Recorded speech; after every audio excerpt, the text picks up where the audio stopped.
Até hoje, 2 anos de vereador, não consegui uma audiência com o prefeito Erivaldo Nogueira. Eu acredito muito que as redes sociais, a internet, têm ajudado o parlamentar, o parlamento, tem ajudado a sociedade como um todo. Você paga uma passagem para rodar a cidade toda, mentira. Não tem uma obra em Sergipe que não dure mais de 1 ano, o mínimo. E a gente conseguia resolver, e por que os políticos não resolviam? Alessandro não andou no nosso estado. Como é que você quer ser candidato a governador do estado se você não anda pelo estado? Os políticos temem a imprensa. Eles temem a imprensa, temem a cobrança. O que é mais importante? É a vontade do prefeito ou a vontade do povo, da sociedade?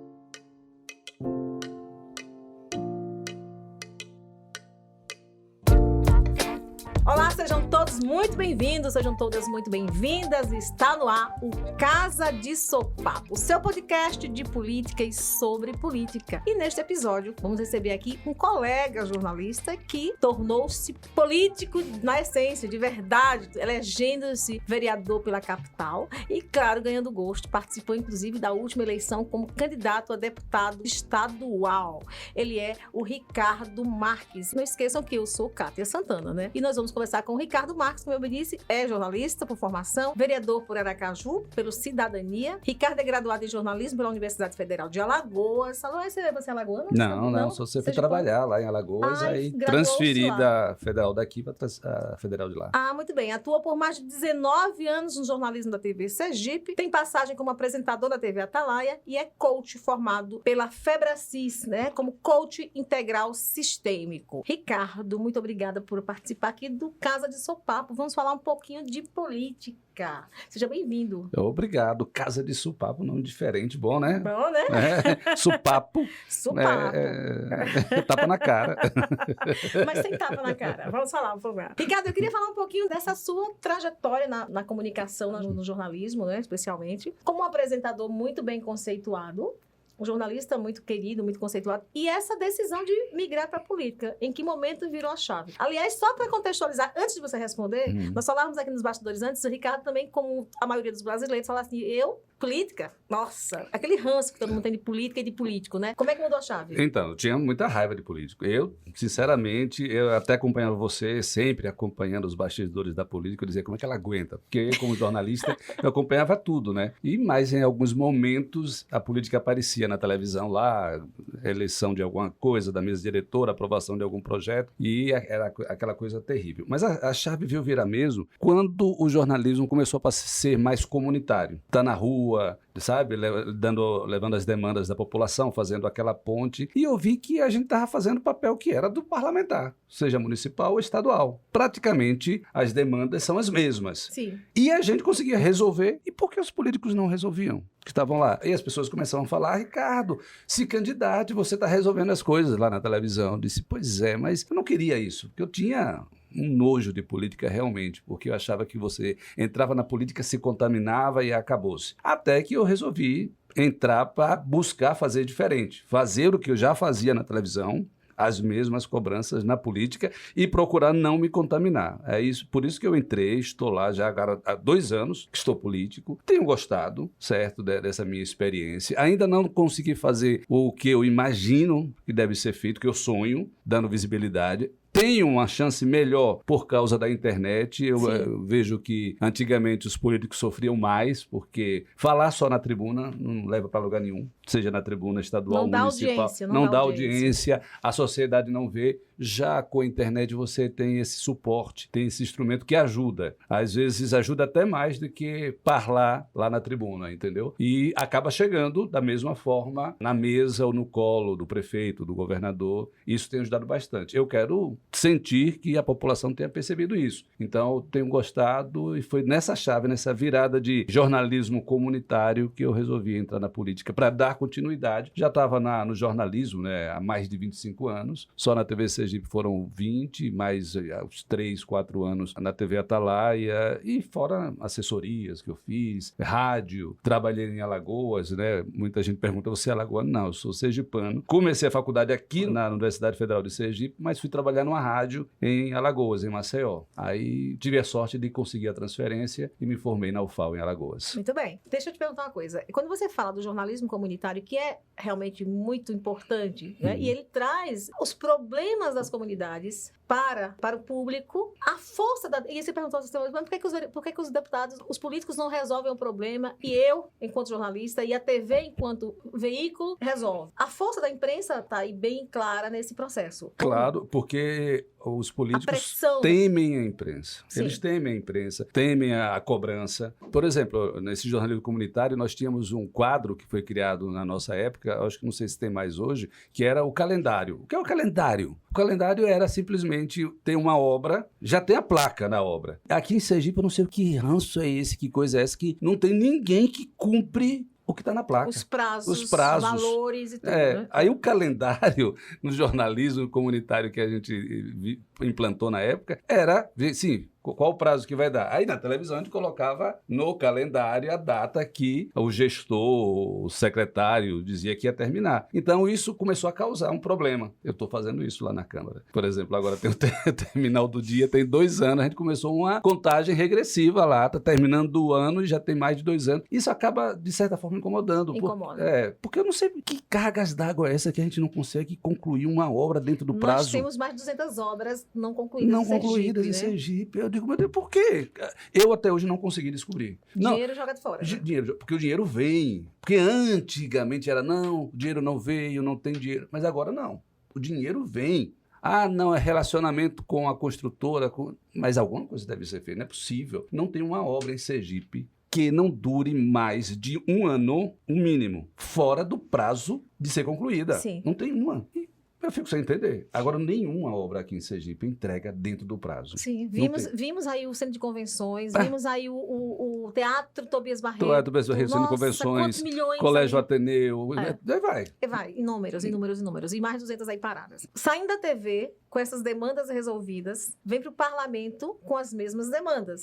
E aí, qual foi a diferença? Consegue resolver como no parlamento? Temos conseguido. Por sorte, né, a gente tem conseguido resolver muito isso, e aí eu não coloco isso como um resultado somente meu. Eu acredito que com a internet, a ajuda da internet e a pressão popular, muita coisa tem sido conseguida, porque às vezes você não tem respostas. O gestor não tem resposta para dar por que não termina aquilo, por que não faz aquilo. Outras não, mas aí vem a insistência. Como no jornalismo, a gente fica insistindo. Por que não? Por que não? Até quando? Vai concluir quando? Por isso que eu disse na primeira pergunta que eu tenho gostado. Porque eu tenho feito basicamente o que eu fazia no jornalismo. Claro que uma voz diferente, porque é no parlamento, mas os resultados têm aparecido. E esse alinhamento com a população através das redes sociais, ele é fundamental. Porque a população, primeiro, ele começa a conhecer o trabalho do parlamentar. Porque, como você bem disse, e é real, as pessoas não acompanham, o que é um equívoco muito grande. Aliás, esse devia ser um cuidado que todo mundo devia ter. Acompanhar o que faz o seu deputado, o que faz o seu vereador. Até para que na hora de votar, você saiba em quem está votando e por que está votando. Porque se ele não trabalha, se ele não lhe representa, por que ele está ali? Pois é. E aí, por isso, nós temos maus representantes em todas as casas legislativas, não só em Sergipe, mas no Brasil como um todo. Então, essa participação popular é importante. Mas as redes sociais resgatam um pouco isso e fazem com que as pessoas estejam mais próximas do parlamentar, que faz, como você, bom uso disso,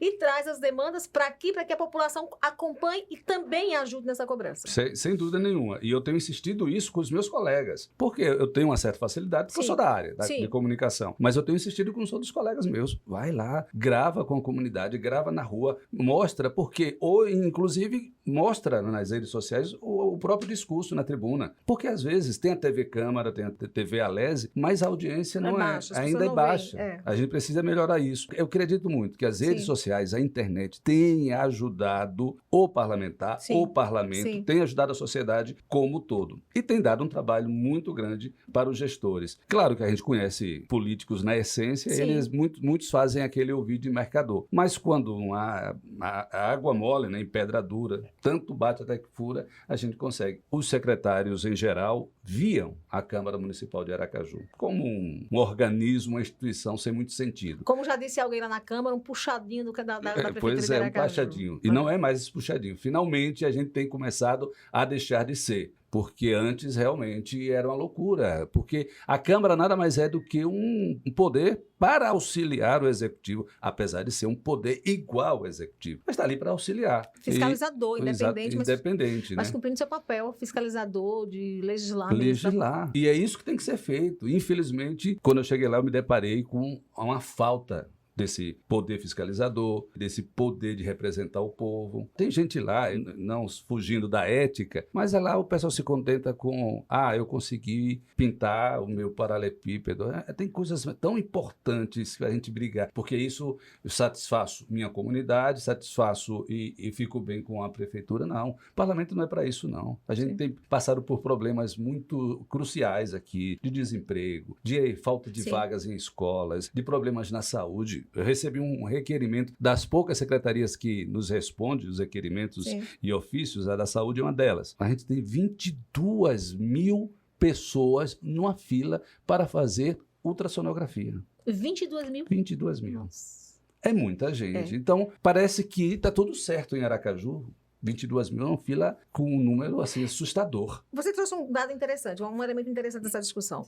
Os parlamentares, em geral, eles se colocam nessa posição, né? Do paralelepípedo, do poste que está sem a lâmpada, das coisas pequenas. Que não tem problema nenhum, não tem também problema faz nenhum, parte. Mas faz parte muito mais da manutenção do município, da prefeitura, dos órgãos da prefeitura. Só que aí o gestor se acostumou, por esperteza, vou favorecer aquele vereador, tenho ele, e pronto, está tudo certo. As coisas importantes e grandes se calam. Por isso que o transporte público ficou aí jogado esses anos. É décadas que a gente fala sobre a questão do transporte público. Plano diretor está aí também. Plano diretor outra enterrado discussão, há muitos há mais de anos. 10 anos. 20 anos para revisão. E as construções acontecendo de forma irregular, de forma de qualquer jeito, sem que haja um controle Plano disso. de mobilidade urbana. E por aí vai. Sim. Porque são assuntos importantes que requer um certo trabalho, tanto da gestão municipal quanto do parlamento. Sim. Porque o parlamento pegar um plano diretor tem que se debruçar, tem que estudar, dá dor de cabeça. Sim. E muitas vezes o parlamentar não quer isso. Prefiro resolver o problema de lâmpada lá da minha comunidade, olha, o vereador resolveu, a prefeitura fica bem com o vereador e vice-versa e acabou-se. E os pontos mais cruciais da sociedade a gente deixa para lá. Resolveria-se esse problema havendo menos dependência dos parlamentares em relação ao executivo?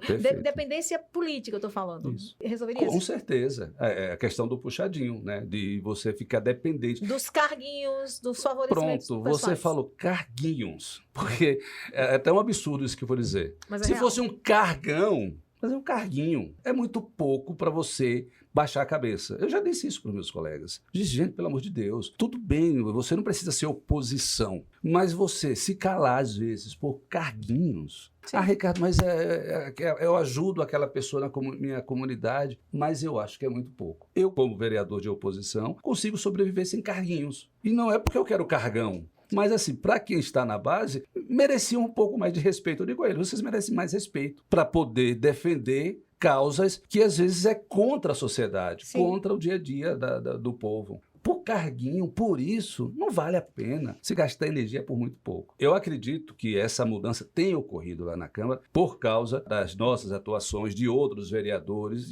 Nós tivemos uma renovação importante na Câmara Municipal. Esses vereadores, muitos, mesmo estando na situação de base, reconhecem e são cobrados, né? Porque são vereadores que têm mais acesso à internet, têm uma ligação com a internet mais próxima, então eles são cobrados também. Poxa, você é da base e não fala nada não, é porque é da base e fica calado. Então aí eles percebem que não podem mais... A bancada do amém tem que acabar. Eu não digo que acabem.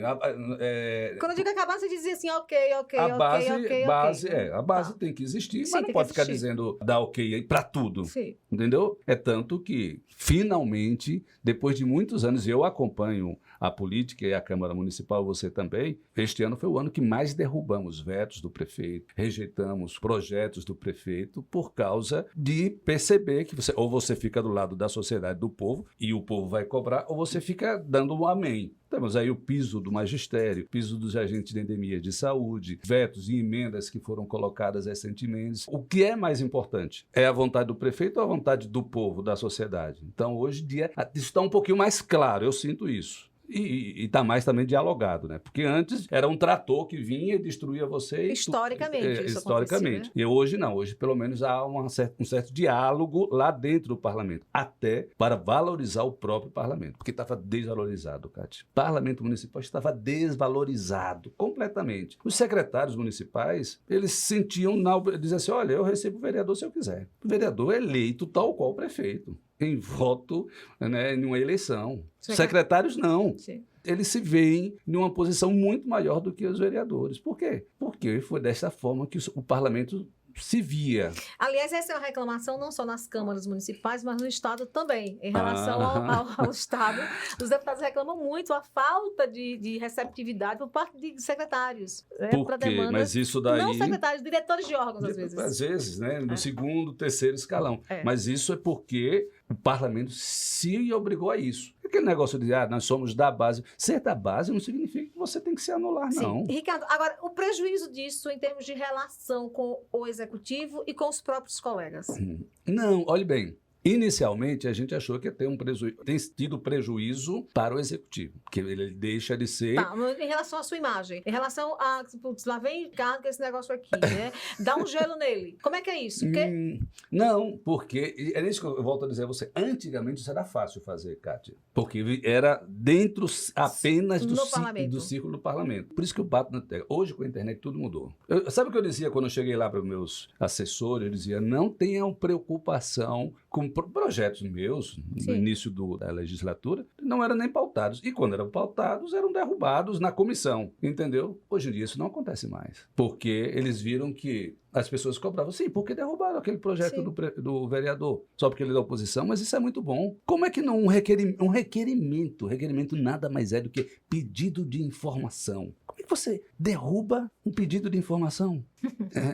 Rejeita. É isso, por causa da internet, tem mudado. Essa tecla mesmo do transporte público, eu batia quase todas as sessões. Era cansativo para meus colegas vereadores. Até que chegou um ponto que eles viram que tinha que se aliar a mim. Aí todos começaram a pedir, porque na sua comunidade, no seu bairro, na sociedade, dizem, bem, é só Ricardo que cobra aquilo, aí vocês não estão vendo não o problema? Sim. Ricardo, você disputou na eleição passada um cargo de deputado estadual, tornou-se suplente, inclusive, primeiro suplente do partido. E qual foi a expectativa quando você se colocou como candidato a deputado? Numa eleição bem polarizada, extremamente difícil sobre todos os aspectos, né? Sobretudo políticos mesmo, porque tinham aí partidos esfacelados, né? Bases muito, muito desestruturadas. Qual foi a sua expectativa em relação? Eu achava que ia ganhar a eleição. Todo mundo que entra para ganhar. Então, mas eu achava, pelo trabalho que eu tenho feito na Câmara Municipal, eu achava que ia ganhar. Tive uma quantidade de votos razoável pelo trabalho que eu faço. É um trabalho de rua, não é um trabalho de liderança, não tenho lideranças nem aqui, nem fora daqui. Tive 12.686 votos. Então, assim, me surpreendeu a quantidade de votos, mas achava que ia ter mais. Hoje eu vejo que foi um erro. Politicamente, eu preciso profissionalizar o meu mandato, ou seja, eu tenho que ter lideranças também, não só trabalho. Agora, essa questão do que impactou? Me impactou porque foi desafiador para mim, sabe? Eu tinha realmente, no meu íntimo, a certeza que a gente ia entrar na Assembleia Legislativa, porque era o que a sociedade queria. Mas eu fiz uma escolha de não polarizar a minha campanha. Eu podia escolher ou o lado da direita ou o lado da esquerda. E se eu escolhesse, talvez eu tivesse mais chance de ter entrado. Você apoiou o senador Alessandro Vieira no primeiro turno? No primeiro turno, né? Apoiei, faço parte do grupo. Né? E no segundo turno você fez a opção pelo governador eleito, Fábio Mitidieri, com algumas condições, algumas demandas que você trouxe da comunidade e apresentou, colocou lá na mesa dele, só que está disposto a resolver? Como é que foi isso e quais foram essas demandas? Pois é, eu não gosto de ficar em cima do muro. Sim. Eu tinha duas posições, Fábio ou Rogério. O único que me procurou para chamar para conversar, até pela quantidade de votos que eu tive, foi o Fábio. Fábio faz parte do grupo que eu sou oposição aqui na Câmara Municipal. Fábio é Edivaldo, é Belivaldo, então eu sou oposição a eles. Como é que eu iria me apoiar um candidato na eleição simplesmente por apoiar? Eu não ia ficar em cima do muro. Ele me chamou para conversar, eu fui conversar com ele, aí levei essas demandas.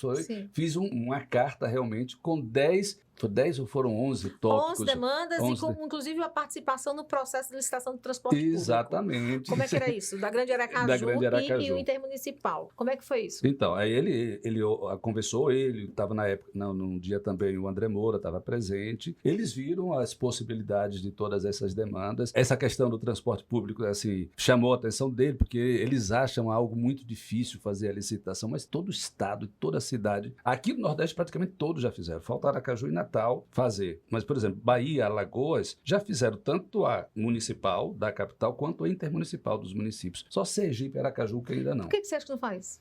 Sa- Pergunta de $1 milhão. Não, e eu tenho resposta. É. Por muitos anos, a política, nós políticos, ficamos dependentes dos empresários. Isso é fato. Muitos anos. Hoje não precisa mais. Até porque as empresas estão quebradas, quase todas. Hoje não precisa mais. Mas aí fica a gratidão, fica aquela coisa toda. Como é que eu vou fazer isso? Vamos ter que fazer de uma forma que... Aí pronto, foi empurrando com a barriga. Só que chegamos em 2022, gente. Pelo amor de Deus. Nós temos aqui uma situação caótica no nosso sistema. Nosso sistema de transporte é da década de 80, você lembra bem. Bosco Mendonça era o superintendente que criou isso. E depois ainda passou por um outro superintendente que veio de Brasília, não lembro o nome dele, que veio fundamentar esse sistema na época de Marcelo Deda. E de lá para cá, nada mudou. Nada. É o mesmo SIT, Sistema de Integrado de Transporte. Isso praticamente não existe mais. Você paga uma passagem para rodar a cidade toda, mentira. Mentira, você paga mais de uma passagem. Ninguém vai sair daqui para o terminal andando de ônibus, entendeu? Você vai ter que descer em algum lugar. Então não existe isso. Hoje o sistema é diferente. E existem várias modalidades de sistema, só que a gente nunca estudou. A gente ficando para trás, deixando esse setor de lado. Faltou isso. E Fábio acolheu suas demandas. acolheu as demandas. E aí... Alguns eles disseram que iria estar na pauta dele logo no início do mandato, como o hospital 24 horas. Ele disse aqui é uma pauta que eu vou trazer para mim mesmo, porque eu quero colocar, vejo que Aracaju precisa de um hospital 24 horas. A nossa solicitação e a nossa sugestão que seja na zona de expansão. Aí eu pedi já, foi uma emenda que nós conseguimos colocar, o prefeito vetou, mas o parlamento derrubou, para que se faça logo, a prefeitura faça um estudo de viabilidade da construção de um hospital 24 horas na zona de expansão. Vamos ver se a gente inclui agora já o dinheiro no orçamento agora, para que ele possa fazer. Então, algumas dessas demandas, o governador eleito já disse que ia fazer. Outras, como a questão do transporte, ele disse que iria sentar, porque ele mesmo disse, o Edivaldo não concorda. Disse assim, tá gravado isso daí. E a gente vai ver como vai fazer isso daí. Então, como ele, pelo menos, disse que iria levar em consideração aquelas demandas, eu decidi apoiá-lo naquele segundo turno. E esse apoiar não significa que eu sou aliado a partir de agora. Não, apoiei, pedi voto para ele e agora tenho mais facilidade de cobrar, né? Que eu ajudei para ele ser eleito. Tá, então tem mais moral para chegar lá e pois botar é, a boca no trombone, exatamente. Né? Tal qual faz com o prefeito de Aracaju. Tal qual faz. Agora, a diferença, Fábio é uma pessoa boa de lidar. Sim. Tem liberdade de conversar. Ele sabe que eu sou oposição. Sim. Mas ele abre as portas para mim e para qualquer um. É diferente, né? Sim. Isso. Até hoje, 2 anos de vereador, não consegui uma audiência com o prefeito Edivaldo Nogueira. Aliás, isso não é novidade para ninguém que acompanha a política de Aracaju. Né? De Sergipe, como todo mundo de Aracaju, e essa reclamação é histórica, né? Às vezes nem o líder dele consegue ser recebido. Pois é, gente. Mas isso daí é uma forma retrógrada de fazer política. A primeira coisa que eu fiz quando fui eleito, eu fui diplomado lá no tribunal no dia 2 de janeiro. Na outra semana, 15 dias depois, eu fui na prefeitura, pedi lá uma audiência com o prefeito. Tem um protocolo até hoje, nunca fui chamado. Mas tem um protocolo. Mas tinha um protocolo, está registrado. Mas agora eu não quero mais não, sinceramente. Porque eu acho que é um absurdo. Nós somos vereadores de Aracaju, independentemente de ser oposição ou situação, ele teria, penso eu, né? Eu posso estar errado. Sou novinho na política. Sim. Já li o Príncipe de Maquiavel, mas eu acho que fazer ouvir de mercador, mas ouvir faz parte de ser um político processo, republicano, né? Exatamente. Não é isso? Mesmo que um diplomata, exatamente. Né? Esquece tudo que ele falou aqui. Mas eu vou receber. Mas eu vou receber. É verdade, e é comum isso, né? Você disse que tem uma história... Você sabe que na política tem uma história engraçada, né? Que tinha um determinado governo que dizia assim, fulano, recebe ciclano lá. Se você fizer a assinatura com um tracinho, ok, eu atendo. Se for um tracinho com um corte no meio, eu não atendo. Pronto, simples assim. Era simples assim, né? Penso eu. Seria melhor para a imagem dele. Você vê que o prefeito Edivaldo Nogueira não é bem quisto por causa desse tipo de relacionamento, nem na oposição, nem mesmo no meio dele, da Você situação. sabe que isso foi um fator que pesou muito na eleição, na escolha dele Para não ser governador. não ser governador. Seria o governador, imagina. Ele era o preferido nas todas as pesquisas, Todas. apontado, mas houve uma reação muito forte do agrupamento que apoiava o governador Belivaldo Chagas. Se for Edivaldo, todo mundo sai. Por Todo mundo se quê? retira. Porque todo mundo já estava vendo. Esse rapaz, quando assumir, acabou-se. Ele recebe todo mundo na época de campanha, mas quando assume, fecha as portas. Poxa, abrir as portas, sentar para conversar, não quer dizer que você vai... Tenha compromisso, Tenha né? compromisso com a mas pessoa, pelo menos não. é educação. É elegância. educação. Já o Fábio, não. O Fábio recebeu a mim, recebe todo mundo. E não é porque foi em campanha, Sim. porque sempre foi assim. Sim. Ricardo, você vem de um grupo aí político formado por figuras novas, também neófitas, né? Como o delegado Daniel Garcia, o delegado Alessandro Vieira, que tiveram... O Alessandro foi eleito senador da República em 2018, né, com 500 mil de votos, mais de 500 mil de votos, de forma inesperada para ele e para toda a sociedade. Esse grupo que parecia estar forte lá atrás, em 2018, ele veio construindo uma caminhada. Você considera que é uma caminhada, eu vou chamar de inadequada, equivocada de alguma forma? Por isso, talvez não tenha se estabelecido politicamente em 2022? Acredito. Eu acho que o nosso grupo não soube fazer o que tinha de melhor. Eu acredito e penso que nós temos bons representantes nesse grupo. O deputado Geórgio, o Samuel Carvalho, o deputado Aquite Lima, Daniele Garcia, Alessandro Vieira. São nomes que todo mundo respeita. Mas, infelizmente, a gente não soube agregar isso. O partido, o grupo, realmente desfacelou. Saiu perdendo nessa eleição. Não acredito mais que Alessandro Vieira consiga agregar mais o grupo como liderança. Aposto em Daniele Garcia ser nova liderança do grupo. Não seremos contrários à liderança de Alessandro, mas acredito que ele já provou que não conseguiu agregar, unir o grupo para um propósito só, de Por que vitórias. Que não consegue agregar? Talvez a forma dele, sabe? De não sorrir. Não é não sorrir. As pessoas É falam de assim, conversar, de também não ouvir. conversa. Pronto, né? De ouvir. Conversar, talvez ele converse, mas não ouve. Você, presidente da República. E a gente ficou aqui sem ninguém. Eu acho que isso foi um erro. E era uma decisão pessoal? Pessoal. Não era de grupo? Não, era de grupo. Pessoal, a gente não queria. Se ele fosse, ok, vai lá, a gente apoia. Mas tem que botar alguém aqui. Aí foi para lá e deixou aqui solto. Depois voltou para cá. Já tarde, uns 45 minutos do segundo tempo. Alessandro não andou no nosso estado. Como é que você quer ser candidato a governador do estado se você não anda pelo estado? Daniele Garcia, quando saiu Daniele Garcia estava no nosso grupo, ela saiu para o Podemos, né? No início de 2022. A partir de que ela assumiu a liderança do Podemos, ela saiu de cidade em cidade, de feira em feira. Alessandro se foi muito 2 feiras nesse período. Como você vai ser governador do estado e você mal anda no estado? Não ia dar tempo. A gente pensa, eu comecei a aprender isso. Não, dá tempo, 6 meses. É muito pouco tempo. Não dá tempo. Até porque você tem que conversar com lideranças, convencer a população de que você tem um projeto. E, enquanto isso, alguém vai ganhando corpo aqui do lado. Então, você tem que ter essa clareza. Claro. Aí você vai sair de 400 mil para quase 500 mil, para 80 mil agora. Eu espero que tenha sido uma lição aprendida para a gente. Nós tínhamos 3 parlamentares na Assembleia. Caímos para 2. Ou seja, o grupo diminuiu. Foi caindo aos poucos. E um grupo que prometia muito, acabou se afundando. Você acompanha a política. Qual era o principal grupo de oposição? Era o nosso. Sim. Não Pelo é menos mais. se anunciava. Né? A gente tá meio... Tá tirando, né? Assim... Isso porque Alessandro apoiou o Fábio. Pois é. E aí, naturalmente... Doutor Samuel Carvalho se Não, mas Geórgio não foi. Sim, eu sei, mas em tese, doutor Samuel Carvalho se sente no direito de acompanhar o líder dele.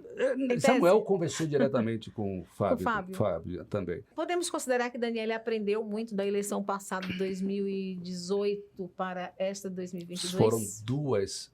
2018 e 2020, né? Exatamente. Ela participou quando a eleição... 2020. 2018 ela não participou. Ela apoiou. Apoiou, desculpe. Ela aprendeu muito. São 2 derrotas. Não, mas não é só isso. A postura de Daniele mudou. Você concorda? Concordo.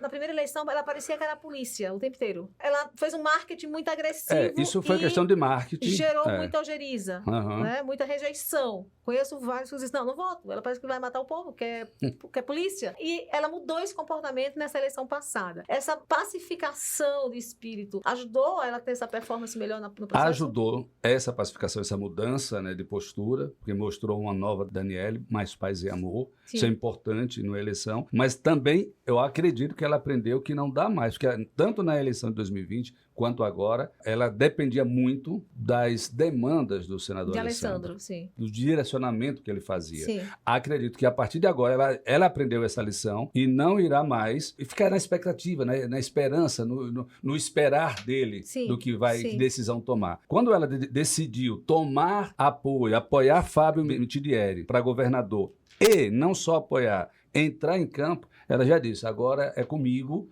e eu vou levar para frente a minha direção, a direção do meu grupo. Só uma informação aqui, a Daniele teve 206 mil votos na eleição Daniele, passada, né? pois é. Alessandro teve exatamente 82 mil. Por que eu achei 180? 82.495 votos, 10,88%. Uma queda, Uma assim, queda Aliás, uma baita de uma queda. uma baita de uma queda de 400, quase 500 mil para 80 mil. Demonstra realmente que a população não quer muita Esfriou coisa. essa Esfriou relação, essa né? relação com ele. Ele sempre dizia, é uma bolha. Eu acho que a resposta não é. Quem estava na bolha éramos nós. Sim, perfeito. Então foi um grande aprendizado. É um grande aprendizado. Perfeito. Ricardo, agradecer por sua participação aqui no Casa do Seu Papo. Espero que você tenha gostado. Eu Gostei adorei demais. esse papo e tenho certeza que quem está nos acompanhando também curtiu conhecer um pouquinho mais de Ricardo, essas posições, essa vontade de fazer mais e melhor por Aracaju, né? E, claro, usando todas as ferramentas que, como comunicador, você muito bem sabe fazer. Muito obrigada. Eu que agradeço e até a próxima. Um abraço para todos aqui. Muito bem, e você? Muito obrigada pela companhia. Nós continuamos por aqui. Nos encontraremos no próximo episódio, claro, aí pelo Spotify. É só nos seguir também nas redes sociais. Para nos achar, basta pesquisar Casa de Sopapo no TikTok, Instagram, Facebook, Twitter e YouTube. Assim você fica sabendo de tudo sobre política, claro, relacionado a